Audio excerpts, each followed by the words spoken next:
All right, we're going to continue on now with our next speaker. You can see here on screen we have Jake.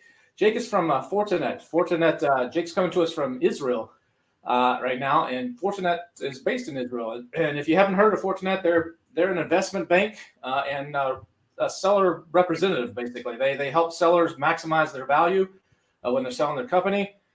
They have been around doing this for 3 or 4 years. They have a good team involved. To help you really exit and maximize that value and connect you with the right people that would be best fit for your business. But one of the things that they see when they're doing this is there's always some problems that come up during due diligence. There's some key problems that seem to always come up. So Jake is going to be sharing what some of those problems are and how you can be better prepared for those if you're looking for an exit and what you can do. So Jake, welcome to the stage. Glad to have you here, man. Yeah, thanks, Kevin. Great to see you. Appreciate the great intro there. Love doing this. Can't wait for the next in-person event in Austin. Last year was just amazing. Oh yeah, awesome. Yeah. Let me jump right into it. I got my presentation ready to go. Want to just really focus on what we see as like a really big issue these days. So you kind of mentioned it. Due diligence we see becoming more and more important when you're looking at selling your business. I remember starting to buy businesses back in 2019, and it was like 2 weeks, 3 weeks close, super easy. Times have changed. So I want to talk to people about a few of like the key blockers that we see in due diligence and how you can overcome them to close your deal. Appreciate the intro. Just really quick on Fortunet. We've been around since 2018. We represent dozens of 7 and 8 figure sellers. We have experts of a team of 40 plus experts in finance, investment banking, legal, e-com, Amazon operations, etc. Everything to help people get the best deal when you sell your business and overcome these blockers that I'm going to be talking about. So, first of all, what is due diligence exactly? Basically it's the process whereby a buyer verifies the business information upon which they made their initial offer. So this involves a review of financial, commercial, intellectual property, account health, etc. Basically, the buyer wants to make sure that the business is legitimate, that it represents what they bid on. What we're seeing in the space is we're seeing the market really mature when it comes to M&A. As multiples and valuations have increased, due diligence has become much more important and in-depth, and it's kind of a simple explanation. If you're paying a lot more for something, then you have to make sure that it's accurate and represents what you're looking for. So we've identified 4 main blockers here. These aren't the only ones. We see landmines coming up all the time as we bring clients through due diligence, but we've categorized them into 4, which are really the top ones. The first, trust and confidence. This is really about kind of just an overarching relationship with the buyer. There's business momentum, IP, and compliance. So when we think about trust and confidence, really transparency, even before you get into due diligence, is important to avoid those issues. At this point, buyers have been doing this for a couple of years. There's newer ones, there's older ones, but buyers have experience. They're smart.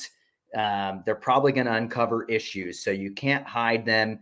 If you do hide them and something comes up, that will, ruin that relationship.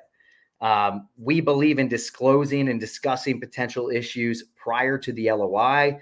This allows you to build trust with the buyer and also control the narrative for any issues. For example, we had a client who was hiding rebates from both us and the buyer.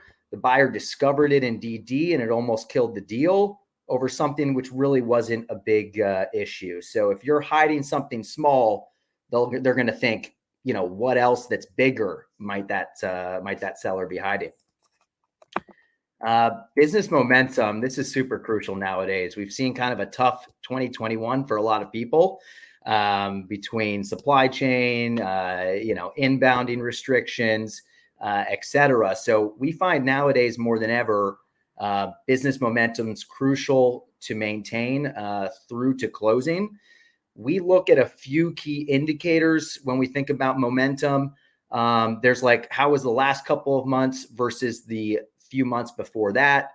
There's year over year. So, the last 12 months, 2021 versus 2020. And then there's like December 2021 versus December 2020, et cetera.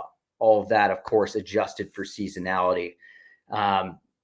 Related to this is, do you have enough inventory? So if you're going to run out of stock during diligence or right after, the deal's not going to happen. That's the last thing that any buyer would want to experience.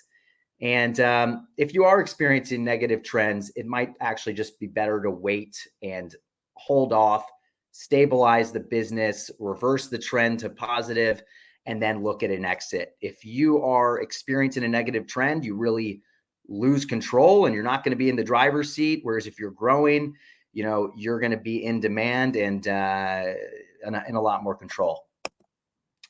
IP, this is a really big one. We've seen several deals delayed or canceled due to IP issues. Trademarks is a really big one. So of course you want a US trademark, but you're going to also want trademarks in all relevant geographies and categories. We've seen deals go into jeopardy because, a trademark in a geography that is only 10% of sales threatens to derail a whole deal. In China, it's a good idea as well, even if you're not selling there, but if you're sourcing there, that could help. And you also want to make sure you're not infringing on other people's IP. If you have a potential infringement of a patent, we had a situation where that was uncovered in due diligence.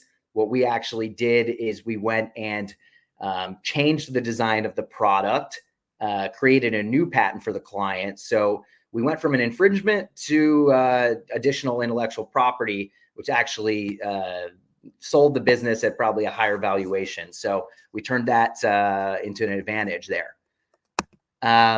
Last one here, compliance in terms of service. This is one that, we all see a lot of. I think what has been terms of service compliant has changed over time. Buyers are really much more savvier about this now than, 2 years ago, 3 years ago when I started doing this. It's really important that you identify any relevant issues beforehand, have answers prepared. Have you had any major suspensions? How do you launch? How do you use inserts or any kind of review manipulation or incentivization? It's not always, black or white. So, some people that may have bought some reviews at some point in the past or had some issues in the past, that might not be a deal killer, but if you don't disclose it, it could turn into one. We had a situation where a client received a warning during DD about using inserts with the ManyChat flow. We have experts here. So what we were able to do is look at it. We were able to just cut off the ManyChat flow. Amazon was looking at that. The insert was compliant, not the flow. We were able to solve the issue with Amazon. We were able to save the deal and the seller was happy. A couple others that we see really important, HTS codes. So tariffs, are you paying the right amount of tariffs? If not, be prepared for the buyer to discover this, and they're probably going to use it as a negotiation tactic to potentially lower the profit to what it should have been if you were using the correct codes. Also super important, just have any compliance documents, anything relevant there in place beforehand. So super quick overview there. Hope that's helpful. Of course, feel free to reach out to us if you have any questions, if you're considering selling your business. Love to assist and help out with everybody. Okay, I told Kevin I was going to give him back at least 2 minutes, and it turns out I'm 4 minutes there. So, I'm happy to do it, Kevin. We appreciate that, Jake. Yeah. Thanks for having us, for sure.